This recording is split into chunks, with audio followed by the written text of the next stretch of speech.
නිවන් මඟ විමසුම සමන්ත චක්කවාලේසු අත්‍රා ගච්ඡන්තු දේවතා සද්දම්මං මුනි රාජස් සුනන්තු සග්ග මොක්ඛදං ධම්ම ශ්‍රවණ කාලෝ අයං භදංතා ධම්ම ශ්‍රවණ කාලෝ අයං භදංතා ධම්ම ශ්‍රවණ කාලෝ අයං භදංතා නමෝ තස්ස භගවතු අරහතු සම්මා සම්බුද්දස්ස නමෝ තස්ස භගවතු අරහතු සම්මා සම්බුද්දස්ස නමෝ තස්ස භගවතු අරහතු සම්මා සම්බුද්දස්ස තං වූ වදාමි භද්දං වූ යාවන්තෙත්ත සමාගතා මා කත්ත පාපකං කම්මං ආවිවායදිවාරහෝ සචේතං පාපකං කම්මං කරිස්සත කරෝතවා නවෝ දුක්ඛා පමුත්‍යත්ති uppaccapi පලායතං තී. සම්මා සම්බුදුරජාණන් වහන්සේ දේශනා කරපු ආකාරයට අපේ ජීවිත ඉතා නිවැරදිව සකස් කරගන්නට ඕනෑ. ඒ සඳහා තමයි අපි මේ දිනවල ප්‍රේතවස්තු විමානවස්තු ආදී ඉගෙනගත යුතු ධර්මකාරණා බෞද්ධ විදිහට අපි තේරුම් ගත යුතු ඉගෙනගත යුතු ධර්මකාරණාවලින් අපේ ජීවිත පෝෂණය කරගන්න නිබඳව උත්සාහයක් දරන්නේ. ඉතිං අද දවසේ අපි මාතෘකා කරගන්නේ ධනපාල සිට්ටි පේතවත්තුව ඇතුළු පේතවස්තු කීපයක් මේ තමයි අපි 51ක් කතාවස්තු කතා කරගන්නට තියෙන 19 වෙනි කතාවස්තුව. අවසානයේදී සඳහන් කරන ගාථාවක් තමයි හැමෝටම යහපතක් වේවා මේ රහසිගතවක්වත් ඒ කියන්නේ මේ ප්‍රේතයා සඳහන් කරනවා පසුව රහසිගතවක්වත් ලාමක අකුසල ධර්මයක් කරන්න එපා කියලා. රහසිගතවක්වත් ප්‍රකට වශයෙන් හෝ රහසිගතවක්වත් ලාමක අකුසල ධර්මයක් කරන්නට එපා. මොකද ඒ ලාමක අකුසල ධර්මයක් කරන්න නම් අහසේ නැගිලවක්වත් කොයි පැත්තක ගිහිල්ලවක්වත් තමන්ට ඒ පාපයෙන් නම් මිදෙන්නට පුළුවන්කමක් නැති බව තමයි සඳහන් කරන්නේ. කිසිීම විදිහකින් ඒ පාපයෙන් මිදෙන්ට පුළුවන්කමක් නැති බව සඳහන් කරනවා. ඉතිං ඒ තේරම තමයි අපි මාතෘ කරගත්ත ගාථා ධර්මය තියෙන්නේ. අපි බලන්ඩ ඕනෑ මේ දිනවල මේ සාකච්ඡා කරන ප්‍රේතවස්තුූන් පිළිබඳව මම නිබන්ධව මතක් කරන අපි නඳ ඉගෙන ගණඩ බොහෝ දේවල් තියෙනවා. ඒ වගේම සමස්තයක් වසයෙන් අපිට ඇතිවෙන්ඩ ඕන හැඟීම තමයි මරණයත් එක්ක වෙන්ඩ තියෙන අකර තැබ්බ කොච්චර තියෙනවාද කියලා මේ මොහොතේ මේ බඹයක් විතර වෙච්ච අපේ මේ ශරීරය මේ වෙලාවේ බඹයක් විතර වෙච්ච මේ ශරීරය භාවිතා කරන ආකාරය අපි හරි අපි මේ ශරීරය භාවිතා කරනවා ශරීරය භාවිතා කරනවා කියලා කිව්වේ මේ ශරීරයත් එක්ක මෙතන ක්‍රියාකාරීත්වයන් වගේ තියෙනවා. එතකොට මේ පුංචි ලෝකයේ මේ තියෙන පුංචි නිර්මාණයක් ස්වභාව ධර්ම නිර්මාණයක් අපි කියලා කියන්නේ සංස්කරණය වෙමින් තියෙන හැමවෙලේම සැකසිමින් තියෙන එක්තරා නිර්මාණයක්. එතකොට මේක පොඩියට තිබුණාට මේ බඹයක් විතර උස එකක් වුණාට මේක තුළ උපදින මේ හැඟීම් මේක තුළ උපදින සංඥා මේක තුළ උපදින සංස්කාරයන් අපිව මේ තුන් ලෝකේ කොයි පැත්තකට හෝ ඈතට විසි කරලා දාන්න ලොකු දුක් තියෙන තැන්වල ලොකු කාලයක් රඳවන්න මේ මොහොතේ තමන්ගේ තුළ සකස් වෙන සංඥාවල් සංස්කාරයන් විඥානය මේ හැම දෙයක්ම හේතු වෙන බව අපි තේරුම් ගන්න ඕන. මොකද තණ්හාව කියලා කියන්නේ හිතේ උපදින චේතනාවක් රූප ශබ්ද ගන්ධ රස ස්පර්ශ ධම්ම කියලා කියන මේ පංචකාම සම්පත්තියෙහි ඒවා කාම වස්තුන් ඒවා කෙරෙහි උපදිනා වූ කාම රාගයන් තමයි මේ ගමන දිගටම අරගෙන යන්නේ. ඉතිං අපි බොහෝම සංවේගයට පත්වෙන්ඩ ඕන මේ ජීවිතයේ ඉතාමත්ම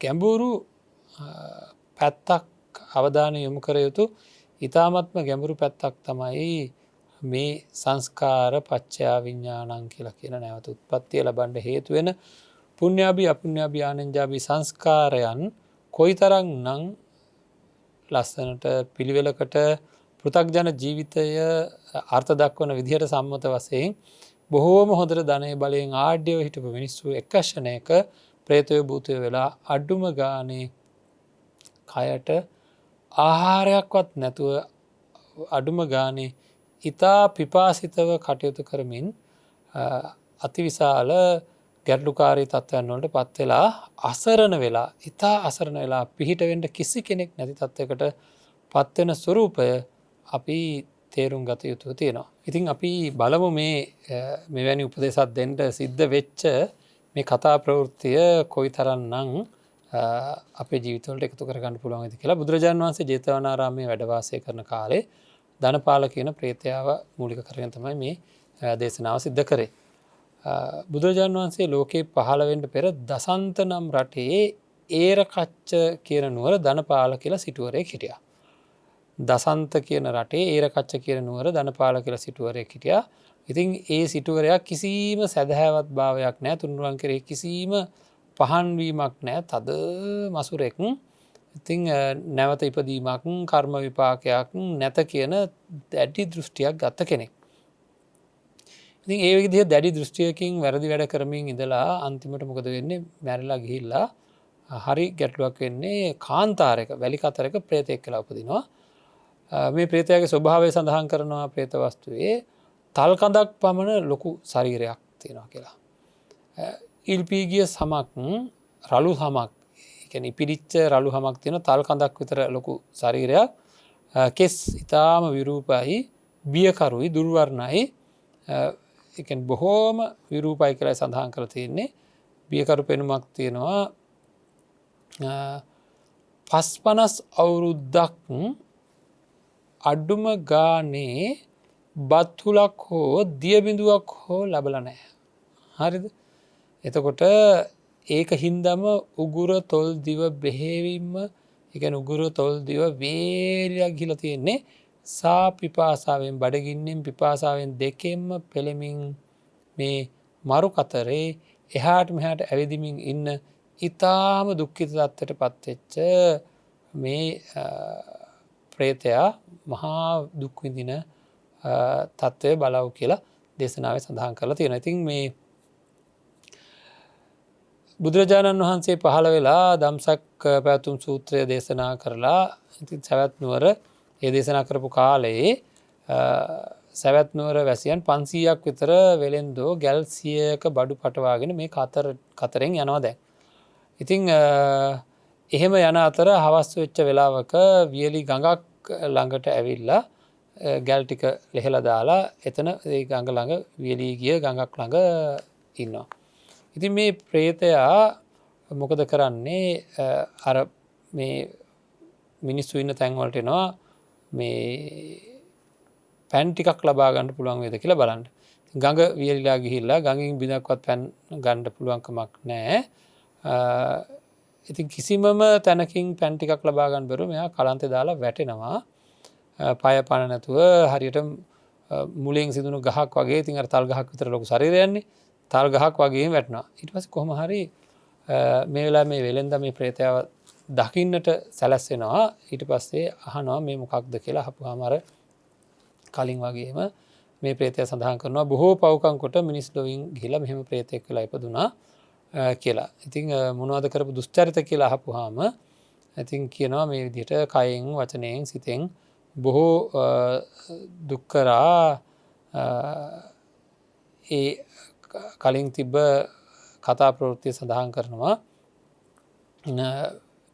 ගොඩාක් තිබුණා කියලා. යාට තිබ්බ වස්තුව ගැන කියනවා කිසිම වැඩකට ගත්තේ නැති රත්තරම් පිරු ගල් 80ක් තිබ්බා කියලා කියනවා. ඒ වගේම කහවණ පිරු ගල් 80ක් තිබ්බා කියලා කියනවා.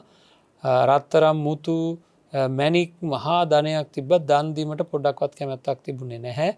යාචකයන්ට පෙනේ කියලා දොර වසාගෙනම තමයි මොන හරි කෑ බිව්වේ කියලා සඳහන් කරලා තියෙනවා. ශ්‍රද්ධාව තිබ්බේ නැහැ. තද මසුරෙක් වෙලා හිටියා. දන් දෙන අය දැකලා බියගන්නුවත් තර්ජනය කරා කියලා සඳහන් කරලා තියෙනවා. මේ තැනැත්තක් කියනවා මේ ප්‍රේතයා සඳහන් කරනවා ධනපාල ප්‍රේතයා එහෙම දන් දෙන අය මම දැක්කා දැකලා ඒ දන් දෙන අයට ඵලයක් යන්න මෙතන දන් දෙන්න එනවාද කියලා බියගන්නුලා තර්ජනය කරා කියලා. ඒ විතරක් නෙවෙයි ඒවා වැළැක්වුවා කියලා. බොහෝ දන් පින්කම් වැළැක්වුවා. අපේ අයත් සමහර වෙලාවට මෙච්චර මහා පරිමාණයෙන් නෙවෙයි කෙටි පරිමාණයෙන් හරි දන් දෙන ඒවා තමන්ගේ නිවෙස්වල පවා වළක්වන ස්වරූපයක් තියෙනවා. ඒ ගැන බොහෝම සැලකිලිමත් වෙන්න. දන් දීමෙන් පළක් නැහැ. ඒක නිකම් මේ පින් කියා කටයුතු කරාට ඒක නිකන් ධනෙ විනාශ කිරීමක් විතරයි. ඒකෙන් කිසි ප්‍රයෝජනයක් නැහැ. දැනුත් මේ මෑත කාලින ඒ වගේ පිරිස් පවා බිහි වෙමින් ඉන්නවා නොයෙකුත් නම් වලින්. ඉතින් ඒ අය කෙරෙහි අපි බොහොම අනුකම්පා සහගත බලන්න වෙනවා. මොකද සිද්ධ වෙන්න විනාශයෙන් වළක්වා ගන්න අපි කරුණාවෙන් මෛත්‍රියෙන් යාලා දිහා බලන්න වෙනවා. ඉතින් සිල් රැකීමෙන් ප්‍රයෝජනයක් නැති බවත් ඔය පොකුණු ලිං රෝපණය කරන්න හදනකොට ඒවාට හරි අමාරුවෙන් සකස් කරපේවා මෙයා විනාශ කරා කියලා කියනවා. ඒ වෙන එකක් තියා දුෂ්කර මාර්ගවල තිබ්බ පාලම් හිටන් විනාශ කරලා දැම්ම බොහෝ පව් කරා කියලා මිනිසුත් එක තරහෙන් මොන හෝ කාරණාවකින්ද ඒකින්ද තමයි මේ වගේ ප්‍රේතෙක් වෙලා ඉපදුනේ. දැන් නම් ඉතින් කුසගින්නෙන් පිපාසාවෙන් දැඩි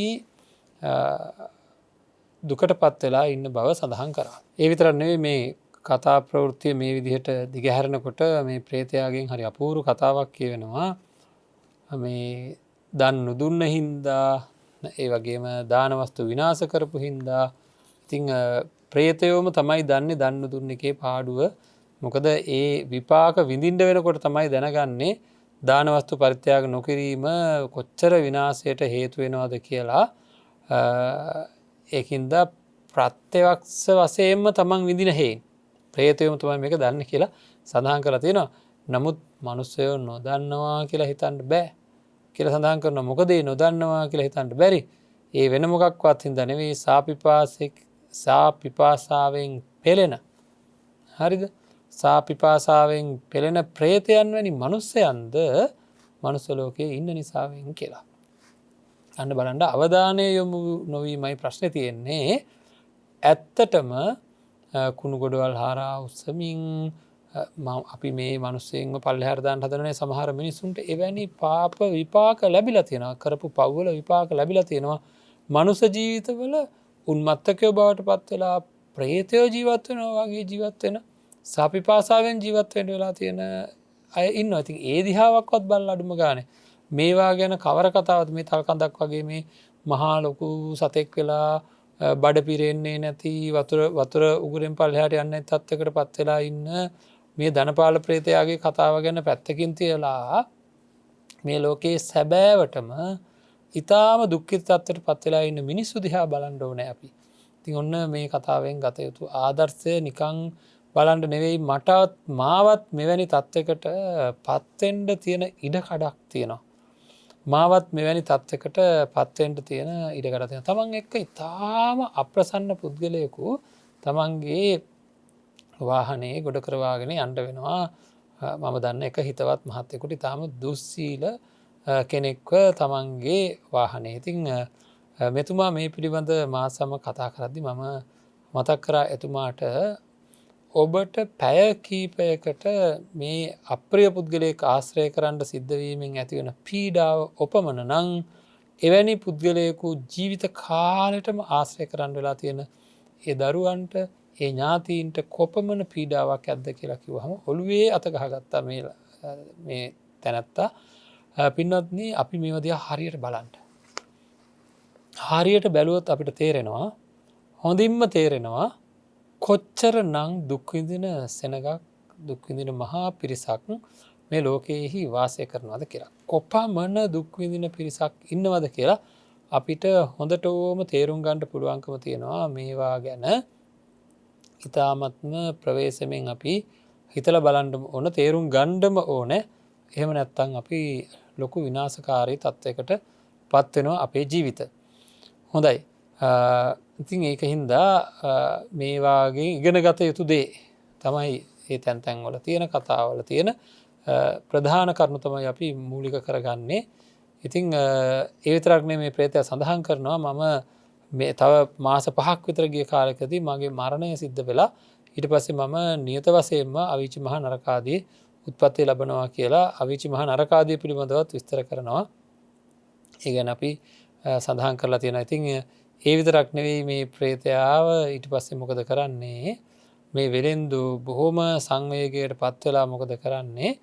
මෙයාව අල්ලගෙන බඳුන් වලින් පුළුවන් තරම් පැන් ගෙනල්ලා ඒ ප්‍රේතයාව නිදි කරලා මුවට වක් කරනවා. පුළුවන් තරම් වතුර වක් කරනවා. කොච්චර වෙලාවක් වත් කරත් මේ ප්‍රේතයාගේ පාප කර්මය කොච්චරද කියලා කියනවා නම් පැන් යටි උගුරට බහින්නේ නැහැ. ඉතින් කොහොමද සැනසෙන්නේ කියලා හිතන්න ඕන. ඒකින්ද අපි හොඳින් හිතලා බලන්න ප්‍රාණඝාතයක්, අදත්තාදානයක්, කාමිත්‍යාචාරයක්, මුසාවාදයක් යම් කිසි අකුසලයක් සිද්ධ නොකර සිටිය යුතුමයි මෙහි සඳහන් වෙනවා මේ ප්‍රේත වස්තුවේ. අහසේ හිටියත් පාප කර්මයේ විපාක දීමක් සිද්ධ වෙනවා. මිදීමක් නම් නැත. මහා මුහුද මැද හිටියත් මිදීමක් නම් නැත. පර්වත ගුහාවකට ගිහිල්ලා පිවිසිලා හිටියත් මිදීමක් නැහැ. යම් තැනක සිටි විට පාප කර්මයෙන් මිදෙන්නේ නම් ඒ බඳු ප්‍රදේශයක් මේ ලෝකේ නැත්තටම නැහැ. නැත්තටම නැති බව සඳහන් කරලා තියෙනවා. ඉතින් ඒක හින්දා අපි තේරුම් ගන්න ඕනේ හොඳටම අන්තලික්කේන සමුද්ද මජ්ජේ න පබ්බතානං විවරං පවිස්ස න විජ්ජතේසෝ ජගතිප්පදේශෝ යත්තට්ටිතෝ මුච්චේය පාපකම්මාති. අහසේ හිටියත් පාප කර්මය පිළිබඳ විපාකයෙන් මිදීමක් නැත. මුහුද මැද සිටියත් විපාකයෙන් මිදීමක් නැත. පර්වත ගුහාවකට පිවිස හිටියත් මිදීමක් නැත. යම් තැනක සිටින විට පාප කර්මයෙන් මිදෙනවා කියලා තැනක් තියෙනවා නම් ඒ වගේ ප්‍රදේශයක් මේ ලෝකේ නැත්තටම නැත්තේ කියන කාරණාව මතක තියාගන්න. එහෙම තැනක් නැහැ. ඉතින් ඒකින්ද බේරෙන්න තැනක් නැහැ. අපි පව් කර නොකර සිටිය යුතුයි කියන එක ගම්ම්‍ය වෙනවා මෙවැනි කතා ප්‍රවෘත්ති අපේ ජීවිතයට එකතු කර ගැනීමෙන්. ඉතින් අනිවාර්යයෙන්ම බලන්න විපාකයන් කොයි තරම්ද, කොච්චර බය වෙන්න ඕනද අපි සසර ජීවිතේ මේ ගෙවන ජීවිත තුල, කොච්චර අනාගතය නිර්මාණය වෙනවද මේ අදම කොයි මොහොතක ව්‍යසනකාරී තත්ත්වය උදා වේද දන්නේ නැහැ. ඔක්කොටම හේතුව හිත පාලනය කරගන්න ක්‍රමවේද නැත්නම් ඇත්ත දකින්න ක්‍රමවේද තමන්ගේ තුලින් අධ්‍යයනය නොකර තිබීම සහ ඒවා භාවිතා කරලා ඒවා පුහුණු කරලා හිත පාලනය කරගන්න වැඩපිළිවෙලක් තමන්ගේ පැත්තෙන් නිර්මාණය නොකරගෙන තිබීම තමයි මේ හැම දෙයකටම හේතුව. බුදුරජාණන් වහන්සේ දේශනා කරපු ධර්මයේ නිබඳව තියෙන වැනි ක්‍රමවේදයන්. ඉතින් ඒ ගැන අපි දැඩි අවධානයක් යොමු කරන්නට ඕනේ. ඉතින් මේ කාරණාවෙන් පස්සේ මේ වෙලෙන්දෝ ඊටාම සංවේගයකට පත් වෙනවා. ඇයි සංවේගයට පත් වෙන්නේ? ඇයි මෙයාට එක වතුර බින්දුවක්වත් නැහැ. අපි නිකන් හිතන්නකො මේ ස්වභාව ධර්මයේ තියෙන එක්තරා අපිට නොපෙනෙන වැඩපිළිවෙලක් මෙහි තියෙන්න පුළුවන්. කොච්චර වතුර දැම්මත් ඒවට මොකද උනේ කියලා කෙනෙක් හිතයි. වතුර වාෂ්ප වෙනවා කියලා දන්නවා අපි. වාෂ්ප වෙන උෂ්ණත්වයෙන් යුක්ත උගුරක් නම් තියෙන්නේ. එවැනි උෂ්ණත්වයක් තියෙන උගුරක් භාවිතා කළ හැකි තත්වයක තියෙන යම්කිසි මූලද්‍රව්‍යමය ස්වභාවයක් අපිට නොපෙනෙන මානයක තියෙන්නට පුළුවන්කමක් තියෙනවා. ඉතින් අපි දන්නේ නැහැ නේවා. ඉතින් කොහොම නමුත් අවසානයේදී සිද්ධ වෙන්නේ වතුර උගුරක්වත් පල්ලෙහාට යන්නේ නැහැ. ඉතින් මේ පිපාසය සංසිඳුන යම්කිසි ක්‍රමයක් තියෙනවද කියලා හොයලා බලනකොට එවැනි ක්‍රමවේදයක් පිළිබඳ සඳහන් වෙන්නේ සම්මා සම්බුදුරජාණන් වහන්සේට, තථාගතයන්න් වහන්සේට ගේ ශ්‍රාවකයන්ට හෝ දන් දීලා පුණ්‍ය අනුමෝදනා කරොත් මේ ප්‍රේතභාවයෙන් මිදෙන්න පුළුවන් බවයි සඳහන් වුණේ. ඉතින් වෙලෙන්දු මොකද කරන්නේ? ගිහිල්ලා බුද්ධ ප්‍රමුඛ මහා සංඝරත්නයට 7 දිනක් මහා දන් දුන්නා. ඒ කරලා මේ ප්‍රේතයාට පින් පැමිණුවා. ඉතින් බලන්න පින්වත්නි, මිනිසුන්ගේ තියෙන සද්භාවය කියලා කියන්නේ මේ හම්බෙච්ච මේ මහා දුකටපත් වෙච්ච මේ ප්‍රේතයා අරමුණු කරගෙන දවස් 7ක් දන් දුන්නා. දන් දීලා ඒ ප්‍රේත භාවයෙන් මිදෙව්වා කියලා සඳහන් කරලා තියෙනවා. ඉතින් අපි හැම වෙලාවකම බලන්න අපිට පිහිට වෙන්න එවැනි කල්යාණ මිත්‍රයෝ තමයි නිබඳව නිරතුරුව ඉන්නේ.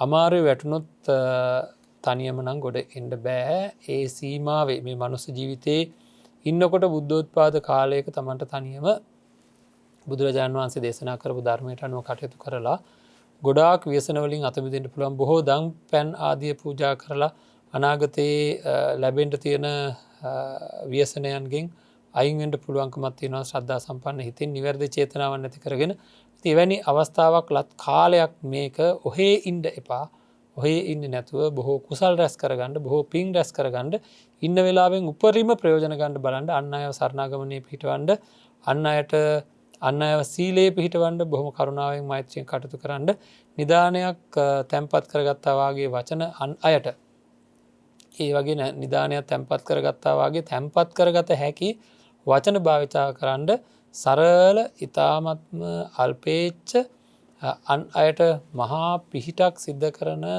පුද්ගලයෙක් බවට පත්වෙන්ට හැම්බලේ අධිෂ්ඨානයක් ඇති කරගන්න මේ ව්‍යසනකාරී ලෝකයක් මේක ව්‍යසනකාරී සංසාරික ජීවිතයක උරුමය ලබන්ට පුළුවන්කම තියෙනවා අපිට.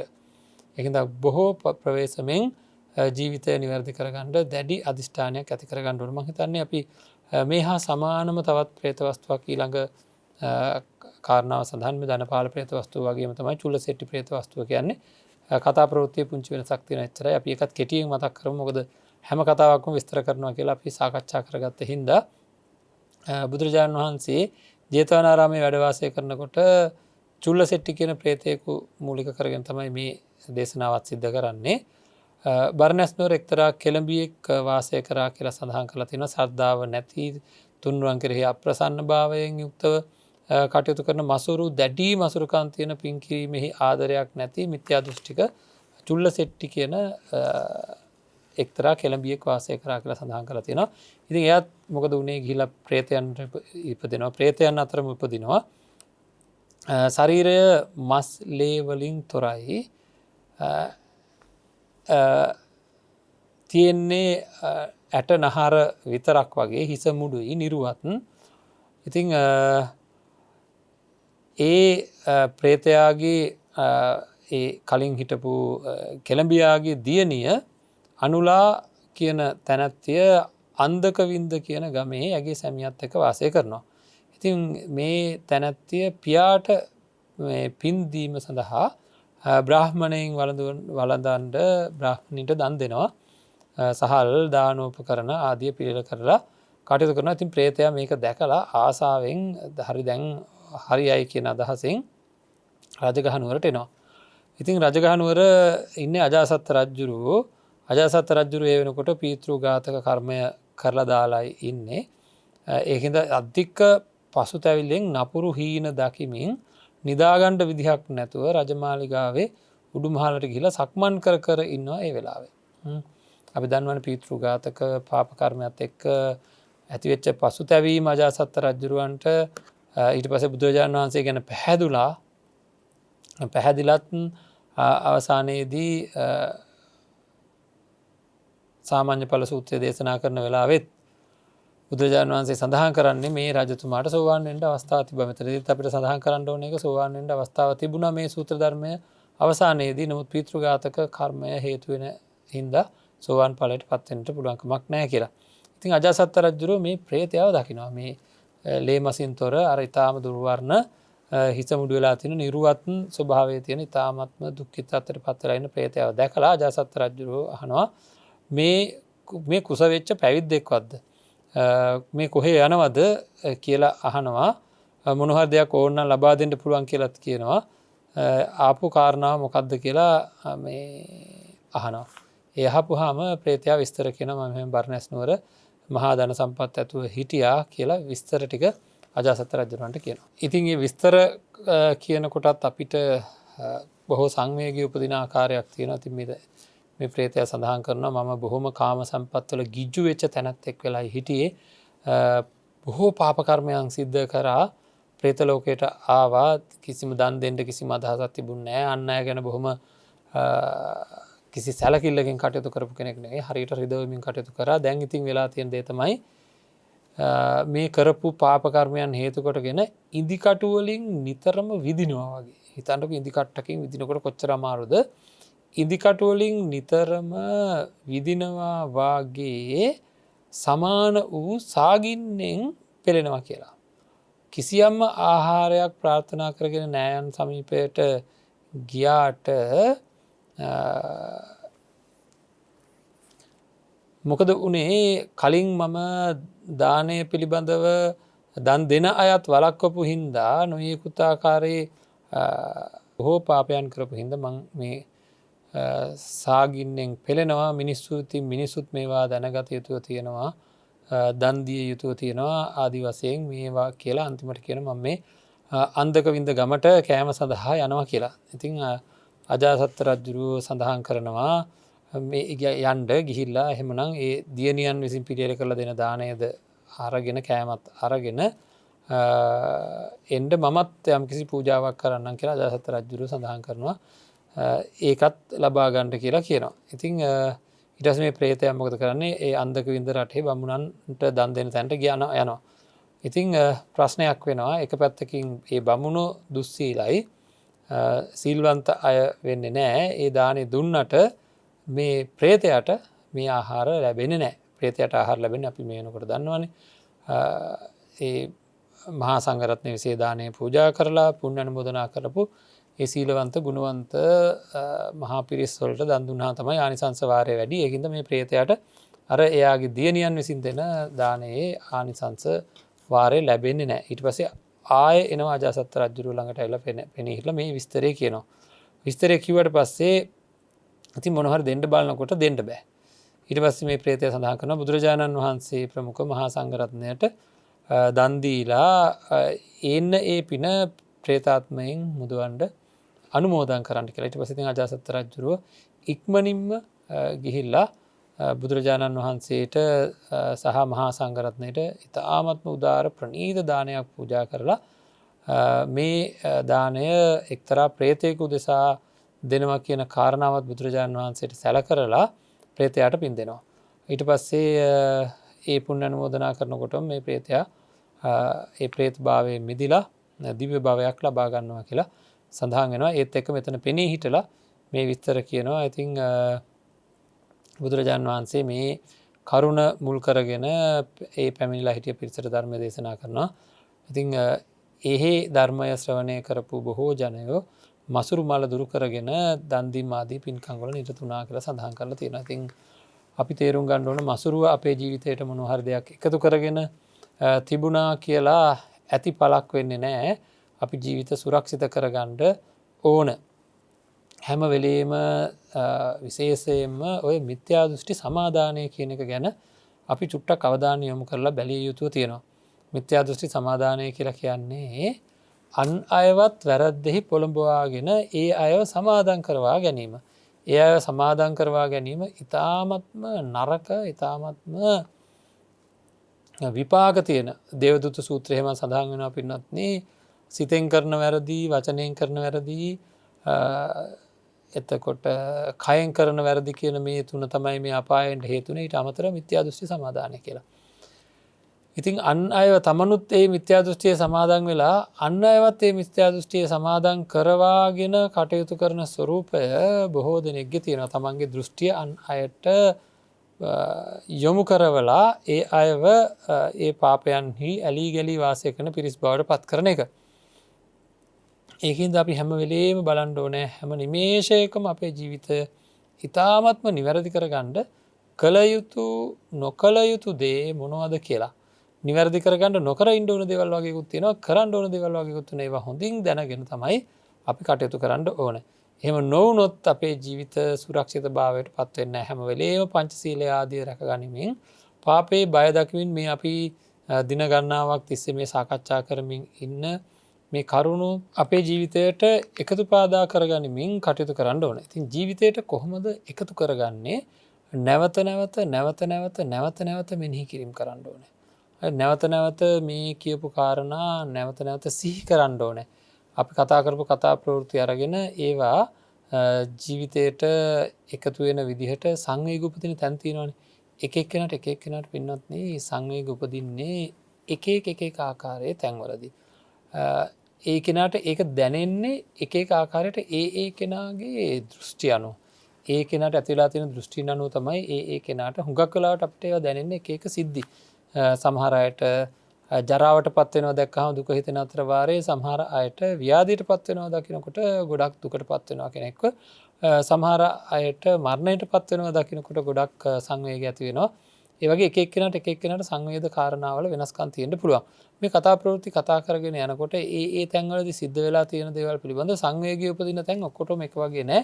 එක එක්කෙනාට වෙනස්. ඉතින් Tamanට කොතනින් හරි සංවේගයක් ඉපදුනාද වෙච්ච දේවල් වෙලා තියෙන දේවල් කියලා දැන් අදාසත් රජුරුව ගැන කියද්දී නන්දා ප්‍රේතිය ගැන කියද්දී එතකොට අපි කතා කරපු එක ආකාරයේ හරි ධනපාල ප්‍රේතයා ගැන දැන් කතා කරපු චුල්ල සෙට්ටි ප්‍රේත වස්තුව පිළිබඳව මේ වගේ දේවල් වලදී පින්නත්නි අපිට ඒ දැනෙන තැන් මත්තා ප්‍රේතිය පිළිබඳව නන්දා ප්‍රේතිය පිළිබඳව එතකොට අපිට දැනෙන තැන් ප්‍රබලව දැනෙන තැන් තියෙනවා නම් එතනම නැවත මෙනෙහි කරලා කොයි විදිහකින් හරි අපේ හිතේ බය ප්‍රබල කරගන්න ඕනේ. හරි මේවා මේ කතා ප්‍රවෘත්ති හෝ වෙනත් සංවේග ජනක දේවල් අපි සාකච්ඡා කරනකොට අහගෙන ඉඳලා අම්මෝ මහ භයානකයි නේද කියලා දැන් අපිට පුළුවන් තව වතාවක දේවදූත සූත්‍රය වගේ එකක් සම්පූර්ණයෙන් අපි විස්තර කරගමු. එතකොට අම්මෝ මහ භයානකයි නේද කියලා නිමි ජාතකයේ වගේ දේවල් තවත් මේ ප්‍රේත වස්තුවල් වගේ අදාළ ප්‍රේතයෝ ගැන විස්තර කරපු නොයෙකුත් දුක්ඛිත තැන් ගැන විස්තර කරපු සංසාරික ජීවිතයේ ලැබිය හැකි භවයන් පිළිබඳ විස්තර කරපු තැන් සූත්‍ර පිටකයේ තියෙනවා. ඉතින් ඒ වගේ දේවල් තවත් අරගෙන බලනකොට අම්මෝ මහ භයානකයි නේද කියලා ඒ වෙලාවට බොහෝ බයක් උපදිනවා. ඉපදිලා ටිකකින් ඔක්කොම නැති වෙලා යන ස්වරූපයක් සාමාන්‍ය මනුස්සයන් තුළ තියෙනවා. එතකොට හැම දෙයකම අරමුණක් තියෙන්න ඕන කියලා මම හැමදාම කියනවා අපේ පින්වන්ත අයට හැම දෙයකටම යමක් කරගෙන යද්දී කරන දෙයට අරමුණක් තියෙන්න ඕනේ.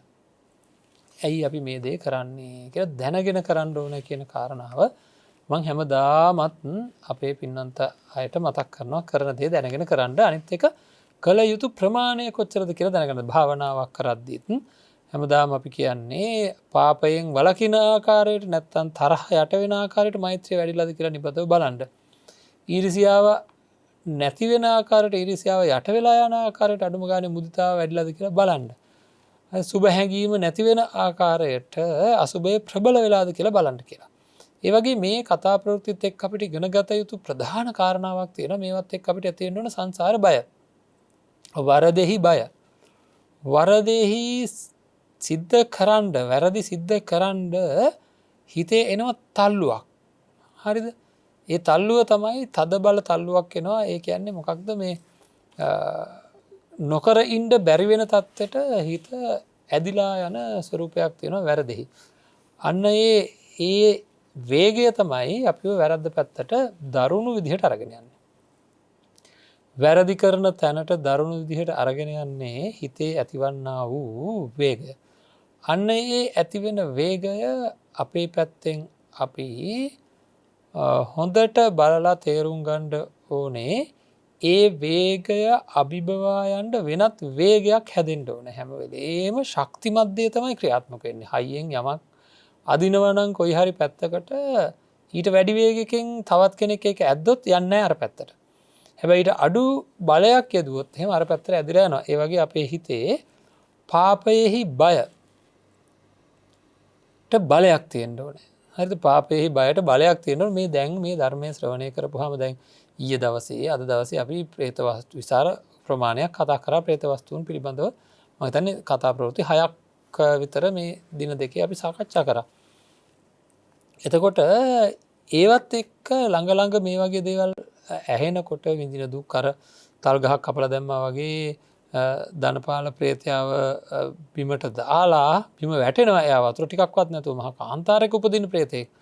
එතකොට ඒ වගේ අපිට නොපෙනෙන නොදැනෙන නොතේරෙන තැන්වල මොන්න තරම් පිරිසක් මේ වගේ දුක් විඳිනවද කියලා අපේ පැත්තෙන් අපිට සංවේගය ඉපදුනහම ඒ සංවේගය නැවත මෙනෙහි කර ඉදිකටු තුඩු වලින් අනිනවා වාගේ බඩගින්න අඩු වෙන්නේ නැහැ. ඉදිකටු තුඩු වලින් අනිනවා හා සමාන බඩගින්නක් කියලා කිව්වහම කොයිතරම්නම් අපහසුතාවයක්ද ඒව දැනෙන විදිහට නැවත මෙනෙහි කරන්න මේ වගේ තත්ත්වයකට මාපත් වෙන්න පුළුවන්. මොකද මම දන්නේ නැහැ. මොකද මට පඬිතකම් කියන්න පුළුවන් කමක් නැහැ. ඕවා වෙන්නේ නැහැ කියලා කියන්න පුළුවන්කමක් නැහැ. එහෙනම් මේවා සකස් වෙන ක්‍රමවේද ගැන කතා කරන්න පුළුවන් වෙන්න ඕන. අර එක තැනක සඳහන් වුණා ලෝකේ ඉන්න මිනිස්සු මේවා නොදැනගෙන ඉන්න විදිහක් නැහැ. ප්‍රේතයෝ ප්‍රත්‍යක්ෂ කොට දන්නවා මේ වාගේ විපාක. මොකද ප්‍රත්‍යක්ෂ කොට විඳින හින්දා. හැබැයි මිනිසුන්ටත් මේවා දැනගන්න පුළුවන්කම තියෙනවා. මනුස්ස ලෝකයේ මිනිසුන්ට ප්‍රේතයන් පේනුනේ නැති වුණාට ප්‍රේතයන් වගේ ජීවත් වෙන්න සිද්ධ වෙලා තියෙන මිනිසුන් කොට්ටාසෙකුත් ඉන්නවා මනුස්ස ලෝකේ. අන්න ඒ අය දිහා දැක්කා නම් මේක තේරුම් ගන්න බැරි වෙන්නේ නැහැ කියලා. ඉතින් අපිට ඒක තේරෙනවානේ පින්වත්නි. පැහැදිලිවම සමහර අයට ජීවත් වෙන්න වෙලා තියෙන විදිහ අපි දන්නවා. කොච්චර මිල මුදල් තිබුණත් සමහර අය උන්මත්තක භාවයට හරිපත් වෙලා මේ පාරේ වැටිලා ඉන්න තත්ත්වයකට පත් වෙලා ඉන්න පිරිස් ඉන්නවා. ඉතින් ඒ වගේ දුර්වර්ණ වෙලා ඉතාමත්ම දුක්ඛිත තත්ත්වයන් වලට පත් වෙන බව තේරුම් අරගෙන මොකද කරන්න ඕනේ? අපිම මෙනෙහි කර කර මෙනෙහි කර කර මෙනෙහි කර කර මෙනෙහි කර කර හොඳින් මෙනෙහි කර කර මේකේ බලය වර්ධනය කරන්න ඕනේ. හරි. ඒ කියන්නේ පාපයට තියෙන බය කියන එකට තියෙනවා බලයක්. අන්න ඒ බලය වර්ධනය කරන්න ඕනේ. එහෙම නැත්නම් අපි පාපයට ඇදිලා යනවා.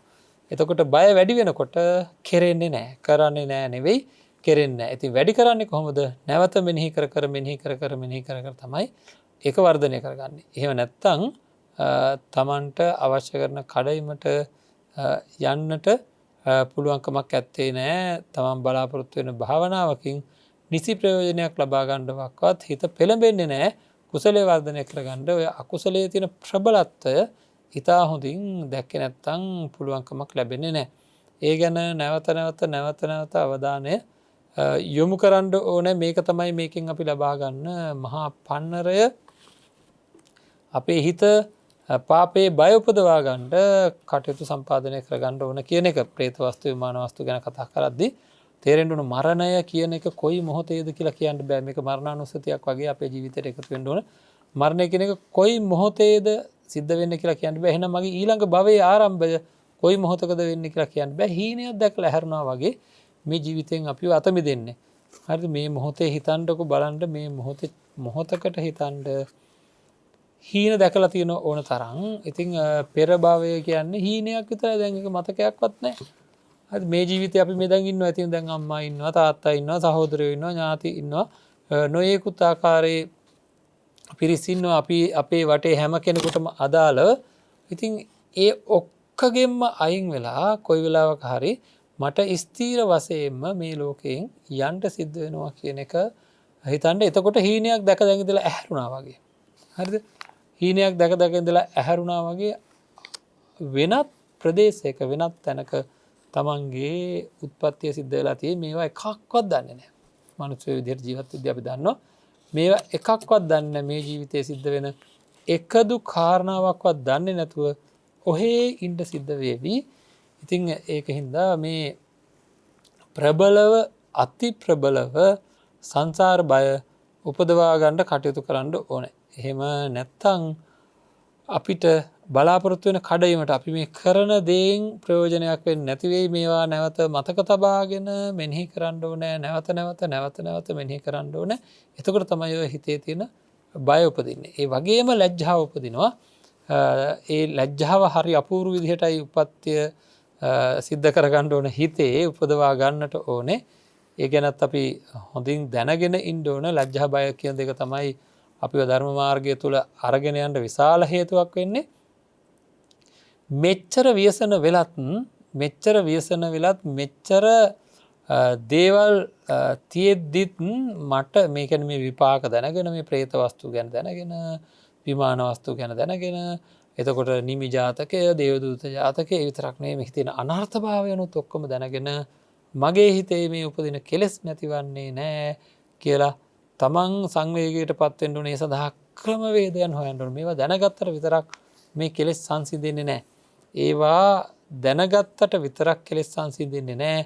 ඒ සඳහා කළ යුතු දෙයක් තියෙනවා කියන කාරණාව හොඳින් දැනගන්න ඕනේ. ඒ සඳහා ඒවා නවත්තන්න කරන්න ඕන දෙයක් තියෙනවා කියන එක. ඉතින් ඒ විදිහට අපේ ජීවිතය නිවැරදි ඉලක්කයකට යන්න පුළුවන් වෙන්න හදාගන්න ඕනේ. තමන්ගේ හිත මොනම තත්ත්වයක් යටතේවත් මගේ පැත්තෙන් නම් මේ වගේ වැරද්දක් වෙන්නේ නැහැ කියලා හිත අකමැති තත්ත්වයට පත් කරන්න පින්නත්නේ.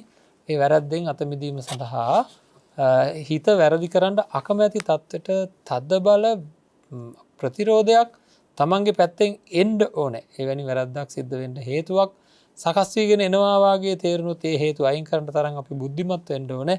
එහෙම නැත්නම් අපිට කවදාකවත් සංසාරික ජීවිතයෙන් ගැලවීමක් නම් වෙන්නේ නැහැ. විශේෂයෙන් සකසුරුවමින් වැඩ කරන්න ඕනේ.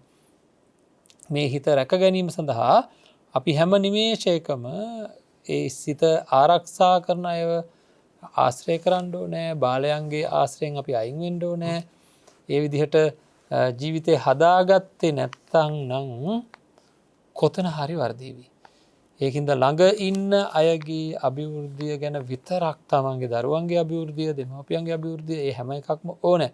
හැබැයි ඒ හැම කෙනෙක් කෙරෙහිමත් අපේ කරුණාවක් මෛත්‍රියක් තියෙන්න ඕන. හැම වෙලේම වඩා යහපත සිද්ධ කරනවා. ආසන්න නෙවෙයි දීර්ඝකාලීන යහපතක් සිද්ධ කරවන්නට මම කටයුතු කරන්න ඕනේ කියලා දැඩි අධිෂ්ඨානයක් අපේ තුල ඇති කරගන්න ඕනේ. ඉතින් දීර්ඝකාලීන යහපතක් ඇති කරවන්න නම් මෙයාලා පාපයෙන් මුදවන්න ඕනේ. කෙනෙක්ව පාපයෙන් මුදවන්න ඕනේ, සරණාගමනය ඇති කරවන්න ඕනේ. එහෙම පාපයෙන් මුදවන්න තියෙන එකම ක්‍රමවේදය තමයි තමන් ආදර්ශමත් වෙන එක. නැත්තම් කොච්චර කිව්වත් ඒ කියන දේවල් වලින් ප්‍රයෝජනයක් ලබන්නේ නැහැ හුඟක් වෙලාවට. ඉතින් අපි ආදරේ නම් කාට හරි ළඟ ඉන්න කෙනෙක් කෙරෙහි මෛත්‍රියක් තියෙනවා නම් එහෙම කෙනෙකුගේ ජීවිතය ඉතාමත්ම නිවැරදි තැනට පත් කරන්න අපි උත්සාහ කරන්න ඕනේ. ඉතාමත්ම නිවැරදි තැන කියලා කියන්නේ බුද්ධ ශාසනයයි. බුද්ධ ශාසනයේ තියෙන ක්‍රමවේදයන් භාවිතා කරමින් තමයි අපිට අපේ ජීවිත ඉතාම නිවැරදි කරගන්නට පුළුවන්කම තියෙන්නේ. එහෙම නැතිනම් අපිට අපේ ජීවිත අවශ්‍ය කඩයිමට ගන්නට හැකියාවක් ලැබෙන්නේ නැහැ. ඉතින් හැමෝම තමන්ගේ පැත්ත නිවැරදි කරගන්න තමන්ගේ ජීවිතයේ යා යුතු පැත්ත හරියට තේරුම් කරගන්න නිවැරදිව යා යුතු පැත්ත තේරුම් අරගෙන ඒ සඳහා හිත මෙහෙවන්න වැඩපිළිවෙලක් හදාගන්න ඕනේ. ප්‍රත්‍යවේක්ෂා සිද්ධ කරමින් නැවත විමසා විමසමින් නැවත විමසා බලමින් තමන්ගෙන් සිද්ධ වෙන වැරද්දක් තියෙනවා නම් ඒ වැරද්ද වලින් අත මිදෙන්න අවශ්‍ය කරන වැඩපිළිවෙල නැවත මතක් කරනවා. මම වැඩපිළිවෙල එහෙම එකක් තියෙනවා. ඒ වැරදි වලින් අත මිදෙන්න නම් තමන් භාවිතා කළ යුතු වැඩපිළිවෙලක් තියෙනවා. අන්න ඒ වැඩපිළිවෙල භාවිතා කිරීම තමයි සිද්ධ කළ යුතුව තියෙන්නේ. ඒ වැඩපිළිවෙල භාවිතා කිරීම තමයි සිද්ධ කළ යුතුව තියෙන්නේ. ඉතින් ඒක තමයි වෙන්න ඕනම දේ. එහෙම නැත්තම් කවදාක්වත් ජීවිතයේ සාර්ථකම තැනට යන්න නම් පුළුවන්කමක් එන්නේ නැහැ. ජීවිතයේ සාර්ථකම තැන කියලා කියන්නේ සංසාරික ජීවිතයේ සුවපත් වෙන තැන. මොකද මේ ජීවිතය ගැන හිතන්න විතරක් නෙවෙයි අපි මේ പ്രേත වස්තු විමාන වස්තු ගැන කතා කරන්නේ. සසර ජීවිතය ගැනම හිතන මට්ටමකට හිතපත් කරන්න. මරණයෙන් මත්තේ සිද්ධ වෙන අනතුරු පිළිබඳව නිබඳව අපිට මතක් වෙන ගානට එන තරමට එන්න ඕනේ. එන තරමටම අපි මෙනෙහි කර සකස් කරන්න ඕනේ අපේ හිත. ඉතින් මේ පිළිබඳ තව කිය යුතු නෑ. හිත සකස් කරන්න ඕනේ කියන එක හැමදාමත් කියනවා. ඒ සකස් කරපු හිතට කියනවා ඒක තුලින් උපදින මානසිකාරයට කියන යෝනිසෝ මානසිකාරය කියලා. ඉතින් ඒ යෝනිසෝ මානසිකාරය කියන එක අපිට සෝවාන් ඵලස්ත පුද්ගලයෙක් බවට පත් වෙන්න හේතුවක් වෙනවා. මේ പ്രേත වස්තු විමාන වස්තුවේ තියෙන කතා ප්‍රවෘත්ති ටිකම ඇති පින්නත්නි අපිට ලොකු සංවේගයක් ඇති කරගෙන මේ සසරෙන් අත මිදෙන්න අවශ්‍ය කරන ප්‍රබල වේගයක් ඇති කරගන්න මේ කතාංග ටිකම ඇති අපි මේ සාකච්ඡා කරන. ඉතින් ඒ ගැන අවධානය යොමු කරගන්න එවැනි වාසනාවන්ත තත්වයකට තමන්ගේ අනාගතය සකස් කරගන්න අවශ්‍ය කරන ධර්ම කාරණා ජීවිතයට එකතු කරගන්නේ අද දවසේත් කල්‍යාණ මිත්‍ර දායකත්වය ලබා දෙන මේ පින්වන්ත පිරිසගේ ප්‍රතිබල අනුග්‍රහයෙන් වගේම ජයමග රූපවාහිනී කාර්ය මණ්ඩලයේ අධිකතර වූ කැපකිරීම හේතුවෙන්. ඉතින් ඒ හැම දිනාටම අපි පුණ්‍ය අනුමෝදනා කරමු. සිත කය වචනය සංවර කරගන්න වාරයක් ගානේ මේ ධර්ම ශ්‍රවණය කරලා මේ පින්වන්ත අය තුළ ජනිත වන සියලු පුණ්‍ය ශක්තියින් ඒ දායකත්වයේ දරපු අයට වගේම කාර්ය මණ්ඩලයට අනුමෝදන් වේවා. සියලු කායික මානසික පීඩාවන් දුරු වේවා. සසර වසන තාක්කල් කල්යාණ මිත්‍රයන් ලැබේවා. පාප මිත්‍ර ඇසුරකටපත් නොවේවා. අවසානයේදී උතුම් නිවනින් සැනසෙන්නට මේ සියලු පුණ්‍ය ශක්තියින් හේතු වේවා කියලා ඒ අය වෙනුවෙන් අපි ප්‍රාර්ථනා කරමු. ඉතින් අද දවසේ ධර්ම දේශනාවේ දායකත්වය වශයෙන් සඳහන් කරලා තියෙන්නේ තලවතුගොඩ පන්සල පාර අංක 418න් 4 ලිපිණියේ පදිංචි රුවන්මිනි කුරේ මහත්මිය කියලායි. දිල්මිනි කුරේ දියණියගේ උපන්දිනය නිමිති කොටගෙන සියලු දෙනාටම නිදුක් නිරෝගී සුවය හා නිර්වාණ අවබෝධය ප්‍රාර්ථනා කරමින් දායකත්වය දරනවා කියලා සඳහන් කරලා තියෙන්නේ. සියලු දෙනාටම නිර්වාණ අවබෝධය ප්‍රාර්ථනා කරන රුවන්මිනි කුරේ මහත්මිය ඇතුළු සුජීවත්ව වාසය කරන හැම දිනාටම අපි ප්‍රාර්ථනා කරමු නිදුක් නිරෝගී චිරජීවනය ලැබේවා කියලා. විශේෂයෙන්ම උපන්දිනය සමරන දිල්මිනි කුරේ දියණියට දීර්ඝායුෂ වේවා කියලා ප්‍රාර්ථනා කරමු. එපමණක් නෙවෙයි ඒ අය වෙනුවෙන් මිය පරලෝකීය සියලුම ඥාති මිත්‍රාදීන්ටද මේ පින් අනුමෝදන් වේවා. ඒ අත්න්ද සුගතිගාමී වාසාන වශයෙන් උතුම් නිවනින් සැනසේවා කියලා ප්‍රාර්ථනා කරමු. හැම දිනාටම උතුම් චතුරාර්ය සත්‍ය ධර්මය අවබෝධ කරගන්නට මේ සියලු පුණ්‍ය ශක්තියින් හේතු වේවා කියලා ප්‍රාර්ථනා කරමු. හැම දිනාටම තෙරුවන් සරණයි. ආකාසට්ටා චුම්මට්ටා දේවා නාග මහිද්దికා පුඤ්ඤන්තං අනුමෝදිත්වා චිරං රක්ඛන්තු ශාසනං චිරං රක්ඛන්තු දේශනං චිරං රක්ඛන්තු මං පරන්ති.